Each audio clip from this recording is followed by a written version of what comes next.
ایک عقیدے کا معاملہ یا عزاداری کے رسوم اور تبرکات کا معاملہ، اس میں ایک سوال آ جاتا ہے، اس سوال کو بھی ذرا سے کلیئر کر دیا جائے۔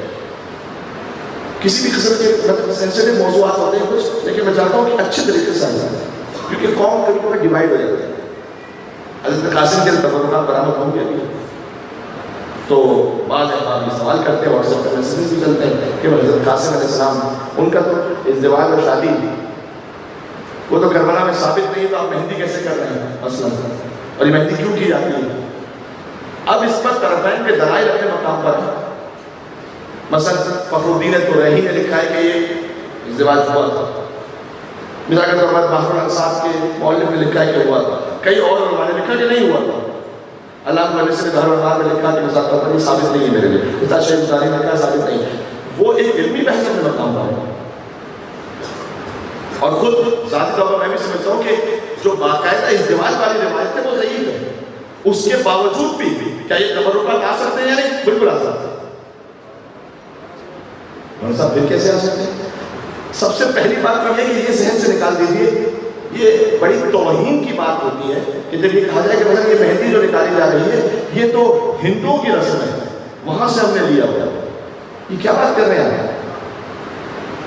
جو ایسا کہنے والا ہے میں سے کہوں گا 10 گزارش کی کبھی آپ عاشور میں کربلا چلے جائیں اور 7 محرم کو خیمہ گاہ پہنچ جائیں، تو وہاں عراقی عورتیں مہندی لے کر آتی ہیں حضرت قاسم کے خیمے میں، عراقی عورتیں، تو عراقی عورتوں کے پاس کہاں سے پہنچا ہے؟ کیا انڈیا کے ہندوؤں سے پہنچا؟ یہ کیا بات کرتے ہیں؟ یہ تاریخ سے ناواقف ہے۔ عراقی عورتیں جو کر رہی تھی وہ کیوں کر رہی تھی؟ اس لیے، اور حضرت خیمہ گاہ یاد ہے جو جا چکے ہیں، خیمہ گاہ امام حسین کا اندر تشریف لے جائیے، جو باہر کا احاطہ ہے وہ بتایا جاتا ہے کہ اصحاب کے خیمے ہیں، وہاں پر ایک سفید رنگ کا چبوترا بنا ہوا ہے، یہاں پر اخواریاں بنی ہوئی ہیں سواریاں، اور اندر تشریف لے جائیے تو کہتے ہیں اہل بیت کے خیام، اور جب اندر تشریف لے جائیے تو سب سے پہلے امام حسین کا خیمہ کو نظر آئے گا جہاں پر زری بنی ہوئی، اس سے بالکل پشت پر متصل بی بی زینب سلام علیہ کا خیمہ نظر آئے گا، اس سے پیچھے مولا سید سجاد علیہ السلام کا خیمہ نظر آئے گا، یہ اہل بیت کے خیمے کی طرف ہے۔ اب میں فقط اشارہ کر رہا ہوں، حضرت قاسم کا خیمہ یاد ہے کہاں؟ بالکل کونے میں، اہل بیت کے خیموں کے درمیان نہیں ہے، اصحاب کے خیموں کے درمیان بھی نہیں ہے، بالکل ایک کونے میں حضرت قاسم کا خیمہ بنا ہوا ہے۔ یہ کوئی اشارہ ملتا ہے یا نہیں ملتا؟ اگر یہ بات وہ کہتے ہیں مولانا صاحب وہاں تو اہل بیت علیہ السلام امام حسین جہاد کے لیے گئے تھے، یہ شادی وغیرہ کا معاملہ بنا سکتے بھائی، جن لوگوں نے اسے لکھا ہے ثابت کیا ہے وہ اسے اس شادی کے تصور میں نہیں لیتے جو ہم اور آپ کے دماغ میں، توجہ کیے، وہ اسے اس شادی کے اعتبار سے نہیں لیتے جو ہم اور آپ کی ذہنیت میں ہے، تو وہ کس اعتبار سے لیتے ہیں؟ وہ اس اعتبار سے لیتے ہیں، وہ لکھتے ہیں کہ امام حسن کی وصیت تھی، یہ بات جو ہے امام حسن کے فضائل میں، امام حسن مصطفیٰ کی وصیت تھی امام حسین علیہ السلام کہ میرے بیٹے کی شادی آپ اپنی دختر سے کیجیے گا، تو یہ شادی کے اس تصور کا معاملہ نہیں ہے جو ہم سوچ رہے ہیں، یہ وصیت امام حسن پر عمل کرنے کا معاملہ ہے۔ امام چاہتے تھے کہ آخر وقت میں اس وصیت پر عمل ہوتا ہے، جن لوگوں نے اسے لکھا ہے تو انہوں نے یہ دلیل کے ساتھ کہا، تو اگر قبول بھی کیا جاتا ہے تو وہ شادی کے اس تصور سے قبول نہ کیجیے گا کہ جو عام ہمارے یہاں شادی کا تصور آئی جائے، تو اب یہ معاملہ حل ہو گیا۔ دوسرا یہ کہ ایک اور بات بھی امام حسین علیہ السلام نے یہ اقدام کیوں کیا؟ جو علماء اس طرف سے کہتے ہیں وہ یوں کہتے ہیں کہ عربوں کا ایک طریقہ تھا کہ اگر نکاح ہو چکا ہو ایک مستور کا اور اس کے بعد اپنے شوہر کی شہادت ہو چکی ہو یا وفات ہو چکی ہو تو پھر اس مستور کو کنیزی میں نہیں طلب کیا جا سکتا، اور امام حسین علیہ السلام جانتے تھے کربلا سے کوفہ اور کوفہ سے شام کا سفر کہ کہیں یہ گستاخی نہ ہوتا ہے اور کوئی یہ کہے کہ نہیں یہ آپ فرضی بات کیسے کریں، فرضی بات نہیں ہے، دربار یزید میں شہزادی سکینہ کو میں کہنا نہیں چاہتا ہوں طلب کیا گیا ہے، مسائل میں ہے یا نہیں ہے، تو جب شہزادی سکینہ کو طلب کیا گیا تو فاطمہ بنت حسین جو ان سے عمر میں بڑی ہیں انہیں کو بھی طلب کیا گیا۔ امام حسین علیہ السلام نے درحقیقت اس راستے کو روکا تھا اس عمل کے وجہ سے، بات ہو رہی ہے، میں کچھ کہنا چاہتا ہوں۔ اس کے باوجود بھی اگر دونوں طرف کے روایات کے اعتبار سے دیکھیں کہ صحیح السند ہے کہ نہیں ہے، میں پھر بھی یہ کہتا ہوں کہ مجھے کچھ ضعیف معلوم ہوتا ہے کہ پورا واقعہ ہوا ہو. ضعیف ہے، جھوٹا نہیں، فرق کرو. جھوٹا واقعہ وہ ہوتا ہے کہ جس کا سرے سے کوئی وجود ہی نہ ہو. آپ کہیں تو ممکن ہی نہیں ہے. ضعیف کا مطلب پتہ نہیں چل رہا، سند چین پتہ نہیں چل رہا. اچھا اگر فرض کیجیے کہ نہیں ہوا تھا تب بھی یہ تبرکات لانا صحیح ہے یا نہیں؟ بالکل صحیح ہے.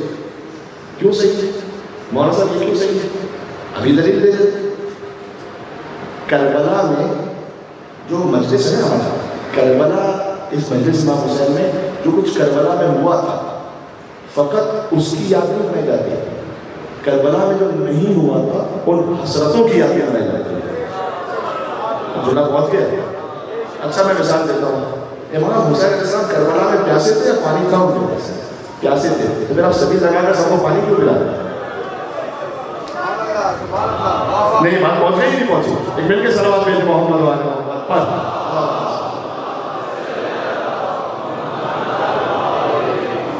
بھیا پانی کیوں پلا رہے ہیں؟ امام حسین علیہ السلام پیاسے تھے، سب پہ پانی بند کر دیا. آپ تو سب کو پلا رہے ہیں اور پانی شربت پلا رہے ہیں سب کو. کیوں؟ حسرت ہے یہ کہ کاش سکینہ تک پانی پہنچتا. یہ جو حسرت ہے اس کی یاد میں ہم پانی پلا رہے ہیں. 18 سال کو پانی پلا رہے ہیں. تو میرے بھائی کربلا کے واقعے کی جو یاد ہے اس میں فقط وہ باتیں نہیں ہیں کہ جو جیسے ہو گئی تھی تو ہم ویسے ہی اس کو منا رہے ہیں. نہیں، بہت سی تمنائیں ہیں، بہت سی آرزویں ہیں. دوسری مثال دے دیتا ہوں. امام حسین علیہ السلام کا لاشا کربلا میں اٹھا تھا جب پامال ہو گیا. پامال ہو گیا تو آپ تابوت کیوں نکالتے ہیں امام حسین علیہ السلام؟ سوال ہے. اگر وہی کرنا ہے آپ نے جو کربلا میں ہوا تھا ویسی ہی شبیہ کرنی ہے تو پھر تابوت نہ اٹھائیں گے. حسین پر تابوت اٹھا ہی نہیں تھا. نہیں ورنہ حسرت ہے کہ کاش نواز رسول کا جنازہ ان کے شایان شان کو اٹھتا، اس لیے ہم تابوت اٹھاتے. بات ہو رہی ہے بس. اب مجھے بتائیے کہ شہزادی ان کا فرمان، میں کہتا ہوں یہ واقعہ ہوا تھا نہیں ہوا تو سہنے دیجیے. خود بار بار کہتی ہے کہ بتائیں ضعیف کرتا ہے، لیکن بس یہ نہیں ہوا تب بھی یہ تبرکات نکال سکتے. کیوں؟ ماں کے دل کی حسرت ہے یا نہیں کہ کاش میں اپنے بیٹے کا صحرا دیکھ پاتا ہوں. اگر کسی کو سمجھ میں نہیں آ رہا تو ماؤں بہنوں سے پوچھ لیجیے. اور خاص طور پر جب ایک بچہ 13 برس کا ہو گیا، بنی ہاشم کا بچہ ہے، بنی ہاشم کا جوان، تو ماں کے دل کا ارمان ہے یا نہیں؟ یقیناً ارمان ہے عمر فروہ کے دل کا. اس ارمان کو ہم یہاں پر تبرکات بنا کر پورا کر دیتے ہیں اور اسے دیکھ کر روتے ہیں تو کسی کو کیا کریں گے؟ اس لیے آپ جتنے بزرگ علماء مجتہدین مراتے ہیں ان سے سوال کریں کہ عزاداری میں جو تبرکات ہیں انہیں لانا جائز ہے یا نہیں. سب یہ کہتے ہیں کہ آپ کے شہر میں جس انداز سے عزاداری جن تبرکات کے ساتھ ہو رہی ہے اسی انداز سے بھرپور برپا. صرف ایک شرط کا خیال ہے، ان تبرکات میں یا اس پورے معاملے میں جو عزاداری برپا ہو رہی کوئی حرام ہونے نہ پائے، اس کی اجازت نہیں ہے، اور کوئی واجب چھوٹنے نہ پائے. یہ خیال کیجیے. یعنی مثلا اگر عزاداری کی رسومات ہیں اور اس میں بے احتجاجی ہو رہی ہے تو اب یہ قابل قبول نہیں ہے. اگر نماز قضا ہو رہی ہے اب یہ قابل قبول نہیں ہے کیونکہ واجب چھوٹ رہا ہے. لیکن اگر احکام شرعی کی پابندی ہو رہی ہے آپ جیسے چاہیں اسے کرنا مانیں. اسی خاطر ہے کشمیر کی عزاداری الگ ہے، پشاور کی الگ ہے، لاہور کی الگ ہے، کوئٹہ کی الگ ہے، ہمارے یہاں پر الگ ہے. کراچی میں کچھ سینکڑوں محلوں میں الگ الگ طریقے سے ہندوستان تشریف لے جائیے وہاں پر ایک الگ نظام ہے. حیدرآباد میں الگ ہے، ممبئی میں الگ ہے، چنئی میں الگ ہے. ہم تو ہندوستان کے مومنین سے جو کہ آسٹریلیا میں ہر جگہ دنیا بھر میں مومنین سے ملاقات. ہندوستان پاکستان کا ہمارا سیاست ہے اپنے مقام پر، لیکن جو مومنین ہیں ان سے ملاقات رہتی ہے تو وہ اپنی اپنی عزاداری کا طریقہ بتاتے ہیں. ایران میں ہم نے زندگی گزاری، ایران میں الگ ہے انداز سے. عراق میں آپ نے یقیناً دیکھا ہوگا پریکٹیکلی شو کرتے ہیں وہاں پر نہیں کرتے، جس کو وہ کہتے ہیں تعزیہ. اسے وہ تعزیہ کہتے ہیں، ہم تعزیہ کسی اور سے وہ کہتے ہیں. وہ تعزیہ کہتے ہیں عذاب کو دکھانا. تو ایک شخص شمل بن جاتا ہے، ایک چھوٹی بچی کو حضرت سکینہ بناتے ہیں، دیکھا ہے آپ نے، اور وہ اسے دیکھ کر دھاڑے مار مار کر رو رہے ہوتے ہیں. اصل ہمارے یہاں مرسوم نہیں ہے تو ٹھیک ہے، جب ہمارے ایسا نہیں ہوتا، لیکن ہم یہ نہیں کہہ سکتے کہ ان کے یہاں جو ہو رہا ہے تو وہ غلط اور باطل اور بدعت ہے. نہیں، وہاں اتنے علماء فقہاء مراتے ہیں، کوئی نہیں روک رہا. وہ سب تو بس کسی پہلو سے بھی توہین اہل بیت نہ ہو، نعوذ باللہ من ذالک، کوئی حرام نہ چھوٹے، کوئی حرام ہونے نہ پائے اور کوئی واجب چھوٹنے نہ پائے۔ یہ جب آپ نے پورا کر دیا پھر آپ بھرپور غم ہوگی، تو کسی کے بہکاوے میں نہ آئے، بالکل اسی طرح سے بننا ہے۔ اور غم میں زحمت کیجیے، یقین جانیے کہ یہ بزرگوں کا وہ ٹیسٹڈ طریقہ ہے کہ انہوں نے یہاں تک ہمیں اس طرح سے پہنچایا تو ہماری قوم یہاں تک پہنچی۔ بس اس سے زیادہ الحمدللہ آپ صاحبان فہم تشریف فرما، بہت اچھے طریقے سے آپ نے بات قبول کیا کہ آپ لوگ خیر ہے۔ اس سلسلے میں ایک گزارش ہے، آپس میں لڑنے سے خدا کے لیے گریز کرتے ہیں۔ پہلے ہمارے بچپن ہی کے زمانے میں ایک چیز زیادہ نہیں، اپنے بچپن کے اسکول لائف کے زمانے میں سنتے تھے کہ جیسے ہی محرم شروع ہوتا تھا تو جو غیر تھے ان سے ڈرنے لگتے تھے کہ محرم شروع ہو رہا ہے، اب شیعوں کی طرف سے پتہ نہیں کیا کچھ ہو سکتا ہے۔ اور ہم عقیدے کے لیول پر باقی معاملات میں، ملکی سوشل معاملات میں اس محرم سے ان کا بڑا مقابلہ کر رہے ہوتے ہیں۔ اب جب محرم شروع ہوتا ہے تو پورا فیس بک اور پورا ٹویٹر اور پورا واٹس ایپ اپنوں ہی کے درمیان جھگڑے سے بھرا ہوا ہے، اپنوں کے درمیان جھگڑے سے بھرا ہوا ہے، اور کسی کو کوئی کام ہی نہیں ہے، صرف ان مولانا کا کلپ نکالا جو پسند نہیں ہے، اس پہ جو ہے وہ آگے پیچھے کی بات کو کاٹے بغیر ادھر ادھر کیے بغیر وائرل کر دیا اور اس پر تماشا کر رہے ہیں۔ یا پھر یہ کہ جناب آپس میں بحث چل رہی ہے اور ایک دوسرے کو کیا کچھ برا بنا نہیں کہتے، مولانا امام حسین جیسے نہیں کریں گے۔